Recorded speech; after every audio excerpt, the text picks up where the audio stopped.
கொடுத்து இப்போ தான் மக்கள்கிட்ட வராங்க. அதில் வந்து திமுக ஆளுகின்ற கட்சி நேற்று வந்து ஒரு சில விஷயங்கள் சொல்லியிருக்காங்க. அதற்கு எதிர்வினை ஆற்றணும். அதனால் தாவேகா வந்து பார்த்திங்கன்னா 6 சிலிண்டர் தரோம், நாங்கள் வந்து 15,000 ரூபா வந்து படிக்கிற பசங்களுக்கு அவங்க வீட்டுக்கு கொடுப்போம் அப்படின்றாங்க. எடப்பாடி பழனிசாமி நான் 10,000 ரூபா கொடுக்குறேன், ஏன்னா சொத்து வரி, தண்ணி வரி, கரண்ட் பில்லாம் ஏறி போயிருக்குது, அப்போ பாதிப்புலேருந்து மீளணுன்னா ஒரு 10,000 ரூபா கொடுத்தா அவங்க அந்த வரியெல்லாம் கம்மி பண்ணிக்குவாங்க, அதனால் நான் ஒரு 10,000 ரூபா தரேன் ஆட்சிக்கு வந்தேன் அப்படின்னு அவர் அறிவிப்பு பண்ணுறாரு. இதெல்லாம் கேட்குறதுக்கு இனிமையாக இருக்குங்க, ரொம்ப சந்தோஷமாக இருக்குது. ஆனால் ஒரு உத்தரவாதத்தை தரணும், ஏற்றுங்க.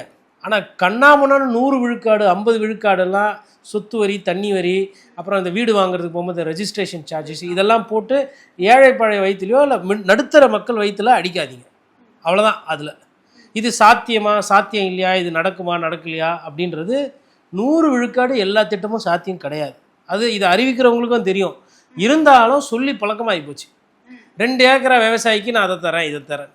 அப்போ விவசாயிகளுக்கு எவ்வளோ ஏக்கரா இருக்குன்னு கணக்கெடுக்கிறதுக்கே 2 வருஷம் ஆகிடும். வெள்ள பாதிப்பு இல்லை மழை பெய்யாமல் பாதிப்புனாலுமே பாதிப்பையே கணக்கிட்டு சரியாக கொடுக்காது தான் இந்த அரசாங்கம்.